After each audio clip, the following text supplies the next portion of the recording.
welcome to our classes. I am Riddhi, your commerce educator.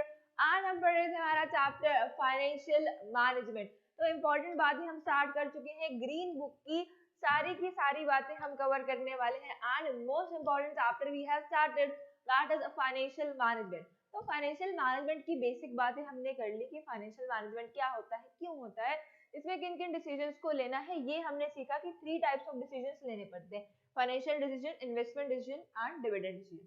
तो investment decision की बात हमने कल के सेशन में करी थी, ठीक है। तो आज हम समझने वाले हैं कि फाइनेंशियल डिसीजन को क्या क्या फैक्टर्स अफेक्ट करते हैं, किस बेसिस पे एक फाइनेंशियल डिसीजन लिया जाता है, और दूसरा हम सीखने वाले हैं कि डिविडेंड डिसीजन की क्या क्या बातें हैं। तो आज के सेशन में हम डिस्कस करने वाले हैं इन दोनों डिसीजन को। और मोस्ट इंपॉर्टेंट बात यह है कि आपके एग्जाम्स के लिए मोस्ट इंपॉर्टेंट क्वेश्चंस है। तीनों के तीनों डिसीजन हमें बहुत अच्छे से करके जाने हैं, ठीक है जी। चलिए स्टार्ट करते हैं विद द फाइनेंसिंग डिसीजन। तो देखो जी, फाइनेंसिंग डिसीजन में क्या होता है। अब फाइनेंसिंग डिसीजन में हमें ये सोचना है कि अब जो हमें ये फर्म चलानी है, ये कंपनी चलानी है, इसमें पैसा तो लगाना पड़ेगा।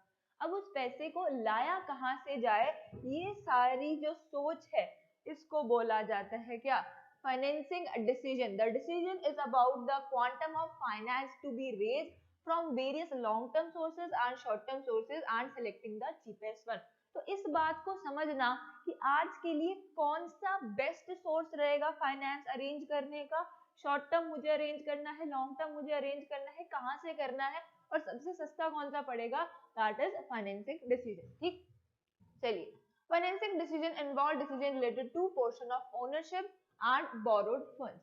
तो यहाँ पर देखो दो फंड्स की हम बात करते हैं, owner funds and borrowed funds, ठीक है जी। जैसा कि हमने कल के लेक्चर में समझा था कि अगर मुझे मान लो कि आपको पैसे चाहिए, कुछ पैसे चाहिए आपको, तो आप दो तरीके हैं उनको अरेंज करने के। या तो आपके पास पर्सनली पड़े हैं, नहीं पड़े तो आप किसी से अरेंज करोगे, पेरेंट्स से अरेंज करोगे, फ्रेंड्स से अरेंज करोगे, रिलेटिव से अरेंज करोगे।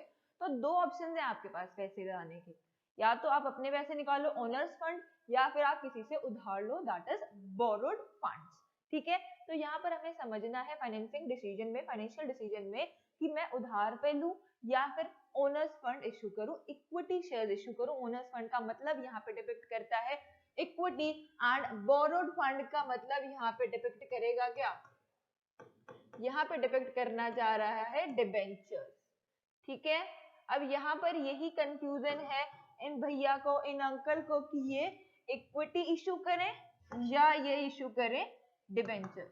तो ये सारे फैक्टर्स अब हमें पढ़ने हैं कि कैसे ये डिसीजन लिया जाता है कि इक्विटी के थ्रू पैसा लाया जाए या डिबेंचर्स के थ्रू पैसा लाया जाए, क्यों लाया जाए, ये सारी बातें आती हैं इन द फैक्टर्स, ठीक है जी। ये बात एक बार पढ़ लेते हैं। Factors financing decision as in identifying various sources of the funds and select the best one by evaluating different characteristics of the fund available and its impact on the firm's capital structure and returns, ठीक है जी। ये clear सी बात हमने बिल्कुल जो समझी वही लिखा है, ठीक है जी।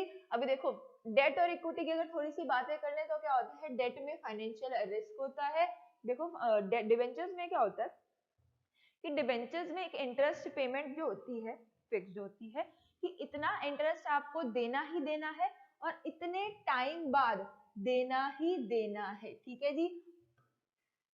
और देखो शेयर होल्डर्स में क्या होता है, शेयर होल्डर्स अगर आप किसी कंपनी के शेयर्स परचेज करते हो तो आपके पास एक शेयर आ जाता है ओनर बनने का, ठीक है, एक राइट मिल जाता है आपको ओनर का। तो आपको प्रॉफिट तभी मिलता है, यानी कि आपको पेमेंट तभी मिलती है जब कंपनी प्रॉफिट अर्न करेगी, और जब कोई प्रॉफिट अर्न नहीं होगा तो कंपनी कोई भी पोर्शन शेयर होल्डर्स को नहीं देती, ठीक है। तो शेयर होल्डर्स को अगर कंसिडर किया जाए तो यहाँ पर कोई भी रिस्क नहीं होता, क्लियर सी बात है। एंड सिर्फ एक कमिटमेंट होती है जो कि तब मिलती है जब प्रॉफिट होगा, ठीक है। इसमें हम इंक्लूड करते हैं इक्विटी शेयर्स और प्रेफरेंसेस।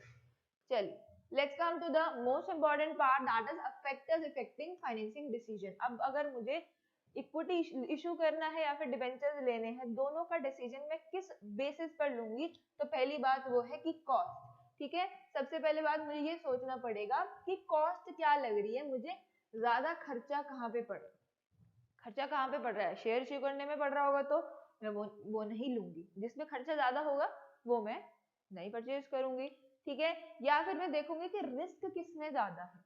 अगर मेरे पास इस टाइम पे रिस्क उठाने की कंडीशन मेरी कंपनी की नहीं है, पहले ही हमारे साथ बहुत सारे डेब्ट्स में हम रह चुके हैं, तो और मैं बिल्कुल एक और परसेंट रिस्क नहीं ले सकता या ले सकती, तो ऐसी कंडीशन में मैं क्या करूंगी, ऐसी कंडीशन में मैं इक्विटी शेयर इशू करूंगी। अगर मेरी कंपनी इस टाइम रिस्क ले सकती है, हमारे पास कोई भी उधार नहीं चल रहे, कहीं के भी उधार नहीं चल रहे, तो हम डिबेंचर्स इशू कर लेंगे, ठीक है जी।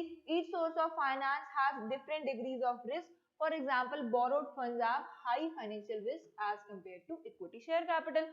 अगर मैंने डिबेंचर्स लिए तो देखो मुझे एक टाइम पे आके पेमेंट करनी ही करनी है, चाहे मेरे पास पैसे हो या ना हो, फिर अब उन पैसों को देने के लिए मैं कहीं से उधार करूंगी, तो इसलिए रिस्क मैं उसी टाइम पे ले सकती हूँ जब मेरे और कहीं उधार ना हो, ठीक है जी। अब मैं एक चीज और कंसिडर करूंगी, that is flotation cost. Flotation cost का मतलब होता है कि शेयर इशू करने के साथ साथ या फिर डिबेंचर्स खरीदने के साथ साथ क्या और खर्चे आ सकते हैं, ठीक है ना, क्या और खर्चे ज्यादा कहाँ पर आएंगे, मैं इस बात को समझूंगी। A finance manager estimates the flotation cost of various sources and select the best source जिसमें कि flotation cost कम लगे, यानी कि इन काम को करने के, इस उधार को या फिर उस पैसे को अरेंज करने में जहां कम खर्चा पड़ रहा होगा मुझे, वो वाले फंड्स मैं लूंगी, ठीक है जी। Cash flow position of the company, अब यहाँ पर मुझे ये समझना है कि अगर मेरी कंपनी में कैश फ्लो ज्यादा है, कैश फ्लो ज्यादा होने का मतलब ये है कि हम इंटरेस्ट रेट भी पे कर पाएंगे और टाइमली पेमेंट भी कर पाएंगे। बट अगर हमारी कंपनी में कैश फ्लो कम है, मान लो 5 साल बाद पैसे रिसीव होने हैं, तो 5 साल बाद पैसे रिसीव होने हैं, बीच में मैं डिवेंचर्स उठा लूं, डिवेंचर्स उठाने के बाद मुझे इंटरेस्ट देना है, कंपनी में तो कैश फ्लो ही नहीं है, तो अगर मेरे पास कैश फ्लो अच्छा है तो मैं डिवेंचर्स इशू करूंगी, अगर मेरे पास कैश फ्लो नहीं चल रहा, कैश फ्लो थोड़े टाइम बाद फ्लो में आएगा या फिर ईयर्स आफ्टर ईयर्स आएगा, तो मैं शेयर्स को इशू करूंगी, ठीक है। फिक्स्ड ऑपरेटिंग कॉस्ट, अभी मैं यहाँ पर देखूंगी कि ऑपरेटिंग कॉस्ट कितनी लग रही है। For a business high operating cost funds must be raised from equity and lower debt financing would be better. तो अगर मेरी ऑपरेटिंग कॉस्ट ज्यादा है तो मैं इक्विटी इशू करूंगी, अगर मेरी ऑपरेटिंग कॉस्ट कम है तो मैं डिवेंचर्स इशू करूंगी। कंट्रोल कंसिडरेशन, अभी देखो अगर कंट्रोल कंसिडरेशन का मतलब क्या है कि जब भी किसी को इशू शेयर्स मिल जाते हैं, ठीक है, तो शेयर्स के साथ साथ उसके हाथ में ओनरशिप भी आ जाती है, तो अगर मैं अपना कंट्रोल ज्यादा लोगों तक अभी देना चाहती हूँ या फिर अपना कंट्रोल फैलाना चाहती हूँ, तो मैं शेयर्स इशू करूंगी या करूंगा। और अगर मेरी कंपनी नहीं ये चाहती कि हम ज्यादा कंट्रोल फैलाएं, सिर्फ किसी से उधार लें, उसको इंटरेस्ट दें और बात खत्म कर दें, तब मैं डिवेंचर्स इशू करूंगी। क्लियर हुई ये बात। कंट्रोल कंसिडरेशन में ये बात आती है कि अगर मैं अपना कंट्रोल और लोगों के हाथों में देना चाहती हूँ, कंपनी कहती है कि अगर मैं अपना कंट्रोल लोगों के हाथों में देना चाहती हूँ और ज्यादा, तब मैं इक्विटी शेयर इशू करूंगी। बट अगर मुझे सिर्फ उधार चाहिए, मैं इंटरेस्ट रेट पे करके बात खत्म करना चाहती हूँ, तो मैं क्या करूंगी, डिबेंचर इशू करूंगी, ठीक।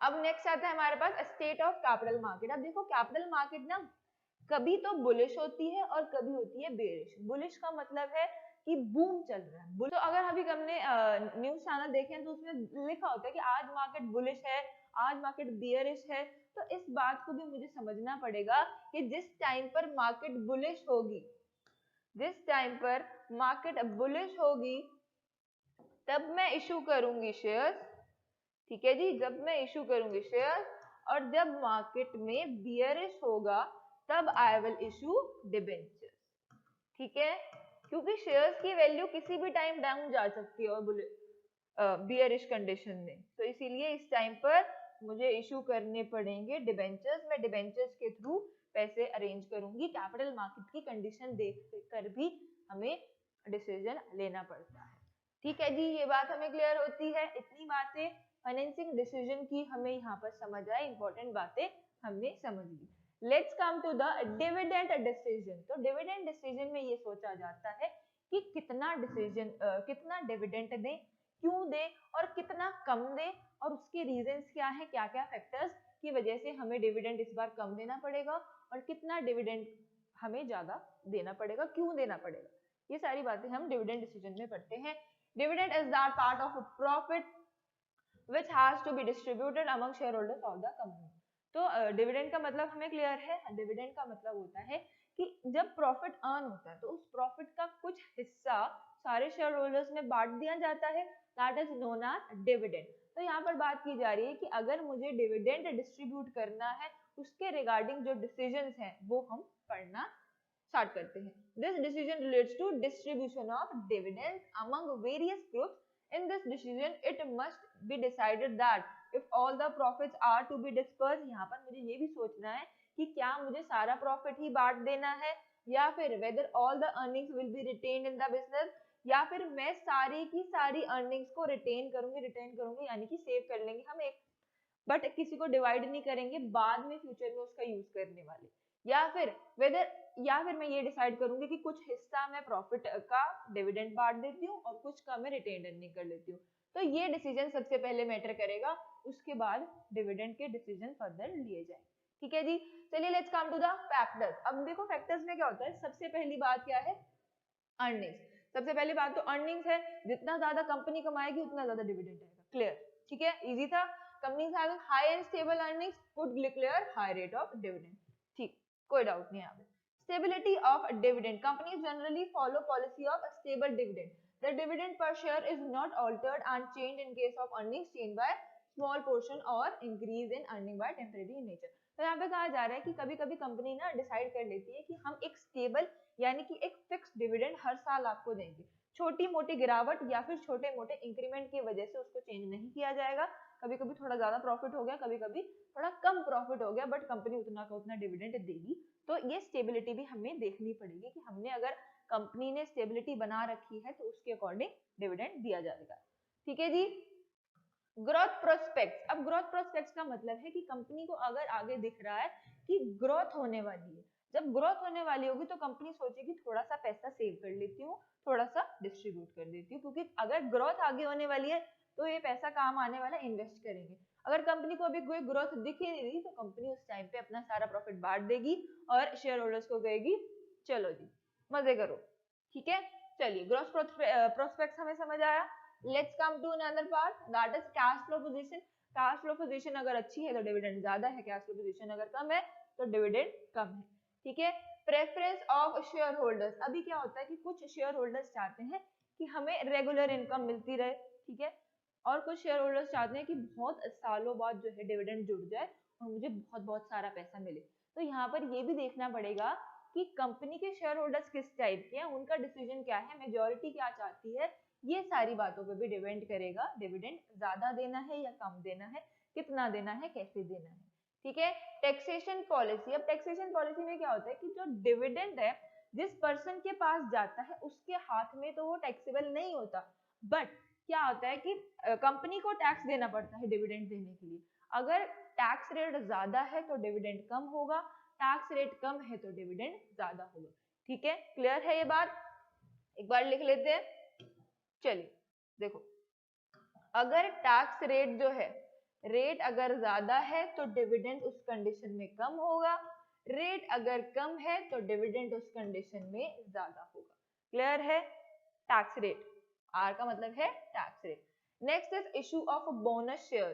ठीक है जी, अगर कंपनी बोनस शेयर इशू करना चाहती है, companies with large reserves may also distribute bonus shares to increase their capital based on its significant signifies growth of the company and enhances the reputation also। तो अगर bonus shares ही मिल रहे हैं तो उस time पे डिविडेंड कम हो जाएगा।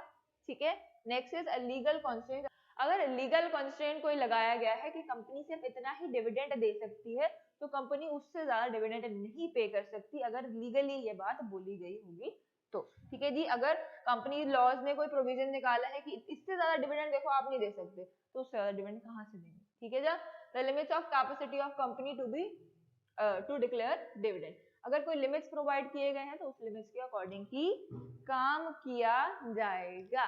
तो यहाँ पर हमें मोस्ट इंपॉर्टेंट बातें क्लियर होती हैं दोनों डिसीजंस की, फाइनेंसिंग डिसीजन की और यहाँ पर हमें डिविडेंड डिसीजन की बातें बहुत अच्छे से क्लियर होती हैं। ठीक है, अभी भी आपको देखो पॉइंट्स थोड़े से कॉम्प्लेक्स हैं, हमारे लिए कहीं ना कहीं नई बातें हैं। कुछ बच्चों को तो शेयर मार्केट का नॉलेज है, बट जिनको नहीं है उनके लिए बहुत ज्यादा नई बातें हैं। तो आप लोगों को अगर कोई कॉम्प्लेक्सिटीज आती हैं, प्रॉब्लम्स आती हैं, तो विदाउट एनी हेजिटेशन आप कमेंट सेक्शन में मुझे पूछ सकते हैं। आज की बातें, आज का सेशन एंड होता है यहाँ पर। लर्न करो आप सभी डाउनलोड कर सकते हैं फॉर दुनिया के बेस्ट नोट एंड लर्न करो प्रीमियम सब्सक्रिप्शन। टेलीग्राम ग्रुप भी आप सभी ज्वाइन कर सकते हैं फॉर मोर अपडेट्स। आज की सेशन, आज की बातें एंड होती हैं यहाँ पर, and I will meet you in the next lecture, next important